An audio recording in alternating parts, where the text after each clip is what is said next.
নমস্কাৰ, আজি হৈছে 4 অক্টোবৰ শনিবাৰ। এই মুহূৰ্তত সমগ্ৰ ৰাজ্যবাসীৰ বাবে আহি পৰিছে আজি ৰাতিপুৱাৰ বহুকেইটা ডাঙৰ খবৰ। এই মুহূৰ্তত জনাইছো আজিৰ প্ৰথমটো খবৰেই সমগ্ৰ ৰাজ্যবাসীৰ বাবে এটি ডাঙৰ খবৰ, বিগ ব্ৰেকিং নিউজ। হাই লেভেলৰ ধুৰন্ধৰ আছিল শ্যাম কানু মহন্ত।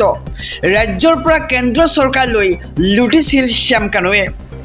এটাকৈ কথা উদঙালে লুইত কুমাৰ বৰ্মনে। এই মুহূৰ্তৰ খবৰ জনাইছো সমগ্ৰ ৰাজ্যবাসীক। হাই লেভেলৰ ধুৰন্ধৰ আছিল শ্যাম কানু মহন্ত। ফেষ্টিভেলৰ নামত কল্পনা কৰিব নোৱাৰাকৈ লুটিছিল ৰাজ্যৰ লগতে কেন্দ্ৰ চৰকাৰক। শ্যাম কানুৰ প্ৰতিটো কুকীৰ্তিৰ কথা উদঙালে লুইত কুমাৰ বৰ্মনে।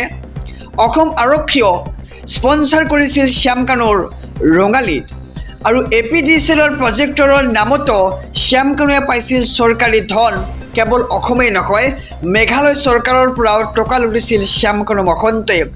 ডোনাৰ মিনিষ্ট্ৰীৰ পৰাও নৰ্থ ইষ্টৰ কেৱল শ্যাম কানুকে দিছিল ধন। নিজকে ব্ৰেণ্ড সজাই সংস্কৃতিৰ নামত লুটিপুটি খাইছিল শ্যাম কানু মহন্তই। অসমবাসীয়ে নজনা শ্যাম কানুৰ দুৰ্নীতি উদঙালে এইবাৰ লুইত কুমাৰ বৰ্মনে। এই মুহূৰ্তৰ খবৰ জনাইছো সমগ্ৰ ৰাজ্যবাসীক। জুবিন গাৰ্গৰ মৃত্যুৰ লগত নাম সাঙৰ খোৱা শ্যাম কানু মহন্তৰ এবাৰ বহু কথা উলিয়াই পৰিছে। শ্যাম কানুৰ প্ৰতিটো কুকীৰ্তিৰ কথা উদঙালে লুইত কুমাৰ বৰ্মনে। হাই লেভেলৰ ধুৰন্ধৰ আছিল শ্যাম কানু মহন্ত। ফেষ্টিভেলৰ নামত কল্পনা কৰিব নোৱাৰাকৈ লুটিছিল চৰকাৰক। শ্যাম কানুৰ প্ৰতিটো কুকীৰ্তিৰ কথা উদঙালে লুইত কুমাৰ বৰ্মনে। এই মুহূৰ্তত জনাইছো আজিৰ দ্বিতীয় নম্বৰ খবৰটো সমগ্ৰ ৰাজ্যবাসীৰ বাবে আৰু এটি ডাঙৰ খবৰ, big breaking news. Shyam Kanu Mahanta, Akhil Gogoi আৰু দেৱব্ৰত সকলকে লাগে CBI তদন্ত। এই সংযোগৰ কাৰণ কি প্ৰশ্ন কৰিছে ৰাজ্যৰ মুখ্যমন্ত্ৰীগৰাকী। মুখ্যমন্ত্ৰীৰ বিস্ফোৰণ দেখিবলৈ পোৱা গৈছে এই সন্দৰ্ভত। এই মুহূৰ্তৰ খবৰ জনাইছো SB অসম মিডিয়াৰ সমূহ দৰ্শকক। সুপ্ৰিম কোৰ্টত শ্যাম কানু মহন্তে তৰালেখ আবেদনক লৈ মুখ্যমন্ত্ৰীৰ ডাঙৰ মন্তব্য।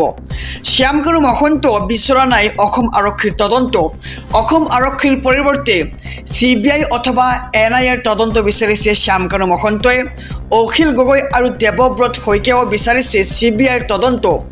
আৰু এই সংযোগৰ দ্বাৰা কি কথা স্পষ্ট হৈছে অসমবাসীলৈ এৰিল বুলি প্ৰশ্ন কৰিছে ৰাজ্যৰ মুখ্যমন্ত্ৰীগৰাকীয়ে। আৰু ইয়াৰ শ্যাম কানুক বচোৱাৰ ষড়যন্ত্ৰ নে কাকতালীয়া সংযোগ, প্ৰশ্ন ৰাজ্যৰ মুখ্যমন্ত্ৰীগৰাকীৰ। ইণ্টাৰনেটৰ যুগত বিশ্বৰ যিকোনো প্ৰান্তৰ পৰা সুপ্ৰিম কোৰ্টত আবেদন কৰিব পাৰে, তাক আমি কেনেকৈ বাধা দিব পাৰি বুলি প্ৰশ্ন কৰিছে আজিৰ দিনটোত ৰাজ্যৰ মুখ্যমন্ত্ৰীগৰাকীয়ে। শ্যাম কানু মহন্ত, অখিল গগৈ, দেৱব্ৰতে একেলগে CBIৰ তদন্ত বিচৰাটো আশ্চৰ্যজনক বুলি কৈছে ৰাজ্যৰ মুখ্যমন্ত্ৰীগৰাকীয়ে। গড় হত্যা, সন্ত্ৰাসবাদ ৰোধ কৰা অসম আৰক্ষীয়ে ন্যায় দিব পাৰিব। অসম আৰক্ষীৰ ভুল উলিয়াই শ্যাম কানুক সহায় কৰিবলৈ চেষ্টা নকৰিব বুলি ৰাজ্যৰ মুখ্যমন্ত্ৰীগৰাকীয়ে উল্লেখ কৰি কৈছে। অসম আৰক্ষীক সকলোৱে সাহস দিয়ক, সহায় কৰক। ফেচবুক লাইভত বিস্ফোৰক ৰাজ্যৰ মুখ্যমন্ত্ৰী ডক্টৰ হিমন্ত বিশ্ব শৰ্মাৰ। সুপ্ৰিম কোৰ্টত শ্যাম কানুৱে তৰা লেখ আবেদনক লৈ মুখ্যমন্ত্ৰীৰ এই বিস্ফোৰক মন্তব্য দেখিবলৈ পোৱা গৈছে। শ্যাম কানু মহন্ত বিচৰা নাই অসম আৰক্ষীৰ তদন্ত আৰু ইয়াৰ সমান্তৰালকৈ সুপ্ৰিম কোৰ্টত শ্যাম কানুৱে তৰা লেখ আবেদনক লৈ ৰাজ্যৰ মুখ্যমন্ত্ৰী ডক্টৰ হিমন্ত বিশ্ব শৰ্মাৰ এক বিস্ফোৰক মন্তব্য দেখিবলৈ পোৱা গৈছে। আহিছো পৰৱৰ্তী খবৰৰ মাজলৈ। ৰাজ্যবাসীৰ বাবে আৰু এটি ডাঙৰ খবৰ, বিগ ব্ৰেকিং নিউজ। জুবিন গাৰ্গৰ পত্নী গৰিমা শইকীয়া গাৰ্গৰ কথামতে আগবাঢ়িব সকলো তদন্ত। আদালতত লিপিবদ্ধ জবানবন্দী। এই মুহূৰ্তৰ খবৰ জনাইছো সমগ্ৰ ৰাজ্যবাসীক। জুবিন গাৰ্গৰ পত্নী গৰিমা শইকীয়াৰ কথামতে আগবাঢ়িব সকলো তদন্ত। গৰিমা গাৰ্গে অনা প্ৰতিটো অভিযোগৰ তন্ন তদন্ত কৰিব SITয়ে। সন্দেহ কৰাৰ প্ৰতিটো কথাই আদালতত জবানবন্দী কৰিলে গৰিমা গাৰ্গে। CGM আদালতত লিপিবদ্ধ হ'ল গৰিমা গাৰ্গৰ জবানবন্দী আৰু ইয়াৰ লগতে CRPC 164 ধাৰা জবানবন্দী কৰা হ'ল সকলো তথ্য। ইয়ৰ যাত্ৰাৰ কথা অৱগত নোহোৱাৰ কথাও আদালতত জনালে গৰিমা শইকীয়া গাৰ্গে। আৰু জুবিন গাৰ্গৰ পত্নী গৰিমা শইকীয়া গাৰ্গৰ কথামতে আগবাঢ়িব এইবাৰ সকলো তদন্ত। গৰিমা গাৰ্গে অনা প্ৰতিটো অভিযোগৰ তন্ন তদন্ত কৰিব SITয়ে। সন্দেহ কৰাৰ প্ৰতিটো কথা আদালতত জবানবন্দী কৰিলে গৰিমা শইকীয়া গাৰ্গে। আহিছো অনেক খবৰৰ মাজলৈ। ৰাজ্যবাসীৰ বাবে আৰু এটি ডাঙৰ খবৰ, বাচি যাব নেকি শ্যামকনু মহন্ত জুবিন গাৰ্গৰ মৃত্যুৰ লগত নাম সাঙুৰ খোৱা মূল অভিযুক্ত শ্যামকনু মহন্ত বাচি যাব নেকি শাস্তিৰ পৰা তাক লৈ প্ৰশ্ন উত্থাপিত হৈছে CIDৰ ভুলৰ বাবে শাস্তিৰ পৰা বাচি যাব নেকি শ্যামকনু মহন্ত দেশৰ সৰ্বোচ্চ আদালতত লেখ আবেদন দাখিল কৰিছিল শ্যামকনু মহন্তই যোৱা 30 ছেপ্টেম্বৰতে লেখ আবেদন দাখিল শ্যামকনু মহন্তৰ অসমৰ পৰা গোচৰটো স্থানান্তৰৰ বাবে আবেদনৰ সম্ভাৱনা আৰু 567152025 নম্বৰত ফৌজদাৰী লেখ আবেদন দাখিল শ্যামকনু মহন্তৰ শ্যামকনুৰ হৈ অধিবক্তা ৰাজকমলৰ লেখ আবেদন দাখিল আৰু বাচি যাব নেকি শ্যামকনু মহন্ত তাক লৈ এতিয়া প্ৰশ্ন উত্থাপিত হৈছে জুবিন গাৰ্গৰ মৃত্যুৰ লগত নাম সাঙুৰ খোৱা মূল অভিযুক্ত CIDৰ ভুলৰ বাবে বাচি যাব নেকি শাস্তিৰ পৰা তাক লৈ প্ৰশ্ন উত্থাপিত হৈছে শ্যামকনুৰ হৈ অধিবক্তা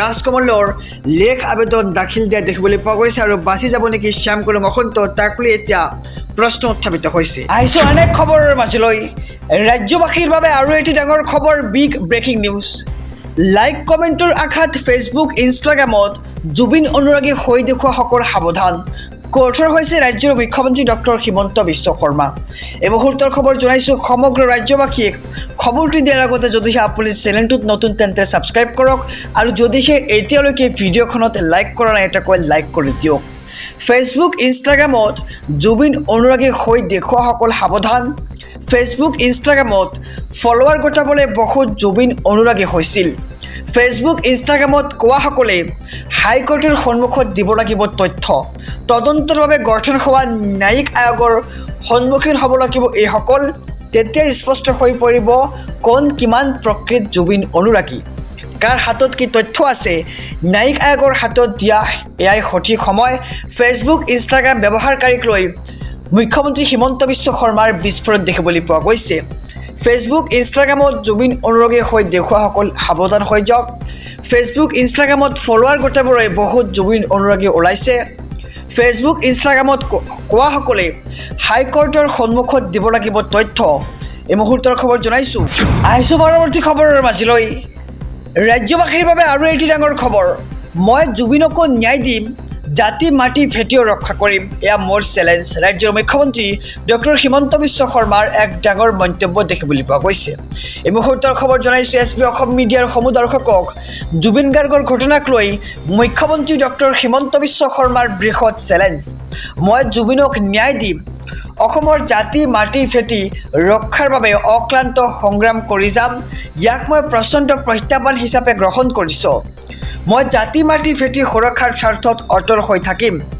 আৰু আপোনালোকে মোক কেতিয়াও বিচলিত কৰিব নোৱাৰিব আৰু মই বিচলিত নহওঁ বুলি মন্তব্য কৰিছে ৰাজ্যৰ মুখ্যমন্ত্ৰীগৰাকীয়ে আপোনালোকে মোক কেতিয়াও বিচলিত কৰিব নোৱাৰিব এই মুহূৰ্তৰ খবৰ জনাই গৈছোঁ জুবিন গাৰ্গৰ ঘটনাক লৈ একাংশই কৰি থকা নিকৃষ্ট কাণ্ডক প্ৰত্যাহ্বান জনাই এই মন্তব্য ৰাজ্যৰ মুখ্যমন্ত্ৰী ডক্টৰ হিমন্ত বিশ্ব শৰ্মাৰ জুবিন গাৰ্গৰ ঘটনাক লৈ মুখ্যমন্ত্ৰী ডক্টৰ হিমন্ত বিশ্ব শৰ্মাৰ বৃহৎ চেলেঞ্জ মই জুবিনক ন্যায় দিম আৰু ইয়াৰ লগতে অসমৰ জাতি মাটি ভেটি ৰক্ষাৰ বাবে অক্লান্ত সংগ্ৰাম কৰি যাম ইয়াক মই প্ৰচণ্ড প্ৰত্যাহ্বান হিচাপে গ্ৰহণ কৰিছোঁ বুলি এক ডাঙৰ মন্তব্য আগবঢ়াইছে ৰাজ্যৰ মুখ্যমন্ত্ৰীগৰাকীয়ে আহিছোঁ পৰৱৰ্তী খবৰৰ মাজলৈ ৰাজ্যবাসীৰ বাবে আৰু এটি ডাঙৰ খবৰ আজি জুবিন গাৰ্গৰ দ্বিতীয়টো মৰণোত্তৰ পৰীক্ষাৰ ৰিপৰ্ট JMCHত হোৱা জুবিন গাৰ্গৰ পষ্টমৰ্টেম ৰিপৰ্টক লৈ মুখ্যমন্ত্ৰীৰ ডাঙৰ মন্তব্য আজি দিয়া হ'ব জুবিন গাৰ্গৰ দ্বিতীয়টো পষ্টমৰ্টেমৰ ৰিপৰ্ট JMCHত হোৱা জুবিন গাৰ্গৰ পষ্টমৰ্টেম ৰিপৰ্ট গতাই দিয়া হ'ব আজিৰ দিনটোত গৰিমা শইকীয়া গাৰ্গৰ হাতত গতাই দিয়া হ'ব পষ্টমৰ্টেম ৰিপৰ্টখন আৰু জুবিনৰ পষ্টমৰ্টেম ৰিপৰ্ট ৰাজহুৱা কৰা হ'বনে নাই তাক লৈ প্ৰশ্ন উত্থাপিত হৈছে আৰু এই সিদ্ধান্ত ল'ব জুবিন গাৰ্গৰ পত্নী গৰিমা শইকীয়া গাৰ্গে আৰু আপোনালোকৰ মতে জুবিন গাৰ্গৰ পষ্টমৰ্টেম ৰিপৰ্টখন ৰাজহুৱা কৰিব লাগেনে নাই জনাওক কমেণ্ট বক্সত সামাজিক মাধ্যমত ৰাজ্যৰ মুখ্যমন্ত্ৰী ডক্টৰ হিমন্ত বিশ্ব শৰ্মাই জুবিন গাৰ্গৰ দ্বিতীয়টো পষ্টমৰ্টেম ৰিপৰ্টক লৈ কৰিছে ডাঙৰ ঘোষণা আহিছোঁ অন্য এক খবৰৰ মাজলৈ ৰাজনৈতিক প্ৰেক্ষাপটৰ এটি ডাঙৰ খবৰ UPPLক বাহিৰ নকৰিলে NDAৰ সৈতে নহ'ব মিত্ৰতা বিজেপিক চৰ্তবন্দী দিলে BPF প্ৰধান হাগ্ৰামা মহিলাৰীয়ে। এই মুহূৰ্তৰ খবৰ জনাইছোঁ 28খন আসনেৰে BTC জয় কৰাৰ পাছত হাগ্ৰামা মহিলাৰীৰ বিস্ফোৰণ দেখিবলৈ পোৱা গৈছে। মিত্ৰতা সন্দৰ্ভত বিজেপিক বান্ধি দিলে কঠোৰ চৰ্ত। NDAৰ পৰা UPPলক বাহিৰ নকৰিলে বিজেপিৰ সৈতে মিত্ৰতা নকৰে BPF প্ৰধান হাগ্ৰামা মহিলাৰীয়ে। আৰু UPPলক আউট কৰিলেহে NDAত ইন হ'ব BPF। বিজেপিক মিত্ৰতা সন্দৰ্ভত প্ৰাথমিক চৰ্ত বান্ধি দিলে BPFে। মিত্ৰতা সন্দৰ্ভত হাগ্ৰামা মহিলাৰীয়ে স্পষ্ট কৰি দিলে এই কথা। শপত গ্ৰহণৰ পূৰ্বে BPFৰ দ্বিতীয় নীতি নিৰ্ধাৰক সমিতিত এই সিদ্ধান্ত গ্ৰহণ কৰা হৈছে। এই মুহূৰ্তৰ খবৰ জনাইছোঁ 5 অক্টোবৰত শপত লোৱাৰ পূৰ্বে হাগ্ৰামাৰ কঠোৰ স্থিতি দেখিবলৈ পোৱা গৈছে। মিত্ৰতা সন্দৰ্ভত বিজেপিক বান্ধি দিলে এক কঠোৰ চৰ্ত। NDAৰ পৰা UPPলক বাহিৰ নকৰিলে বিজেপিৰ সৈতে মিত্ৰতা নকৰে BPFে। 28খন আসনেৰে BTC জয় কৰা হাগ্ৰামা মহিলাৰীৰ এই মহা বিস্ফোৰণ দেখিবলৈ পোৱা গৈছে। মিত্ৰতা সন্দৰ্ভত বিজেপিক বান্ধি দিলে এক কঠোৰ চৰ্ত। আহিছোঁ পৰৱৰ্তী খবৰৰ মাজলৈ। ৰাজ্যবাসীৰ বাবে আৰু এটি ডাঙৰ খবৰ, বিগ ব্ৰেকিং নিউজ। জুবিনদাৰ ন্যায় লাগিবই। শ্যাম কানু মহন্ত আৰু সিদ্ধাৰ্থ শৰ্মাক মৃত্যুদণ্ড দিয়ক। এই মুহূৰ্তৰ খবৰ, এটি ডাঙৰ খবৰ সমগ্ৰ ৰাজ্যবাসীক জনাই গৈছোঁ। জুবিনদাৰ ন্যায় লাগিবই। শ্যাম কানু মহন্ত আৰু সিদ্ধাৰ্থ শৰ্মাক মৃত্যুদণ্ড দিয়ক। ক'ৰবালৈ ফুৰাবলৈ লৈ যাওক দুয়োটা কালপিতকে। শ্যাম কানু আৰু সিদ্ধাৰ্থৰ ঘৰত চলাওক বুলডোজাৰ। অসমৰ থলগিৰি মানুহে জুবিনদাৰ ন্যায় বিচাৰিছে। জনতাই মৃত্যুদণ্ড বিচাৰিছে শ্যাম কানু মহন্ত আৰু সিদ্ধাৰ্থ শৰ্মাৰ। চৰম শাস্তি নিদিলে ৰাজপথত হ'ব তীব্ৰ প্ৰতিবাদ। শ্যাম কানু মহন্ত আৰু সিদ্ধাৰ্থ জীয়াই থকাটো এটা অসহ্যকৰ বিষয় হৈ পৰিছে। জাতিৰ মহানায়কৰ ন্যায় দিয়ক চৰকাৰে। হুংকাৰ শৃংখল চলিহা চিতু বৰুৱা আৰু পৰেশজ্যোতি দাসৰ। এই মুহূৰ্তৰ খবৰ জনাই গৈছোঁ, জুবিনদাৰ ন্যায় লাগিব। শ্যাম কানু মহন্ত আৰু সিদ্ধাৰ্থ শৰ্মাক মৃত্যুদণ্ড দিয়ক বুলি দাবী জনাইছে শৃংখল চলিহা চিতু বৰুৱাৰ দলে। আৰু ক'ৰবালৈ ফুৰাবলৈ লৈ যাওক দুয়োটা কালপিতকে। অসমৰ থলগিৰি মানুহে জুবিনদাৰ ন্যায় বিচাৰিছে। কেৱল জুবিন গাৰ্গৰ ন্যায় বিচাৰিছে অসমৰ জনতাই, আৰু জনতাই মৃত্যুদণ্ড বিচাৰিছে শ্যাম কানু আৰু সিদ্ধাৰ্থৰ।